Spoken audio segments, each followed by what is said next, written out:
So my name's Sarah McQueen and I'm a professional contemporary dancer. So I perform and I teach around both Birmingham and the UK and internationally. And I've been involved in this project because I'm coming to respond to the architecture students who are going to be in the space. So hopefully going to be really exciting.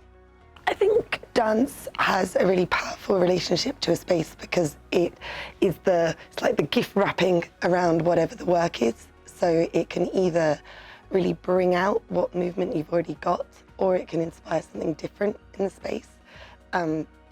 Traditionally dance can be inside a theatre and that's quite a blank canvas, but I'm really interested in site-specific work such like this because it can bring to life something that's already there or bring something else that maybe you didn't expect through the power of dance and the place and the relationship they have together. I think dance and tourism have a very close relationship because tourism is the life and soul of a place or an environment. And again, dance is the life and soul of a culture or a body of people. So when you put those two together, you can bring something new and give tourists or people visiting the place a really small snapshot of what it would be like to be in that environment and be with those people. I think dance and digital work hand in hand. They really feed each other and bring more out of each other. I think dance often traditionally has been for a small number of people to experience, if you think of the traditional stage or theatre setting, but by bringing it into digital, you can just completely open out the market of people who can enjoy it, who can engage with it, and maybe who would never normally engage with dance. So I think digital is like that bridge that really can send it out to everybody. As a freelance dancer, I actually use digital work in its simplest form quite a lot, simply by having to promote myself. So using digital and filming to sell what I do to other people so they can see, so they don't have to come and watch me for 3 hours perform on a stage in a theatre. So in that sense, it's really useful for me. But as a performer, I find it really exciting to work with other mediums, such as digital or art or film or props or staging or architecture. So although it's not a huge part of what I do now, it's something that I'm really interested in collaborating with in the future.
freedom is dancing, and dancing is freedom, because once someone is being able to express himself in dancing, means like he's totally free.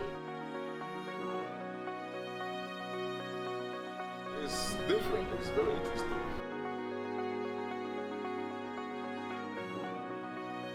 It's part of how you express yourself, the ultimate confidence and expression and getting out the emotions. Mm-hmm. So I find it really amazing.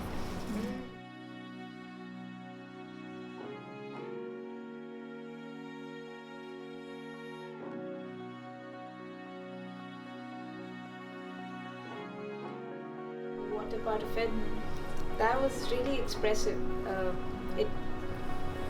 You can feel it probably more than words. Sometimes dance could express better.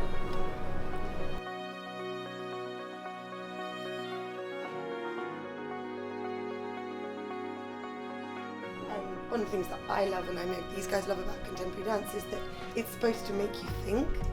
It's supposed to inspire something, and that desired emotion might be joy, or it might be wonder at what you're seeing, or it might be strife or struggle when we spoke about the water, but it impacts you, and so much more. The dance world is moving in that direction as well, because people are going, we've seen the easy stuff.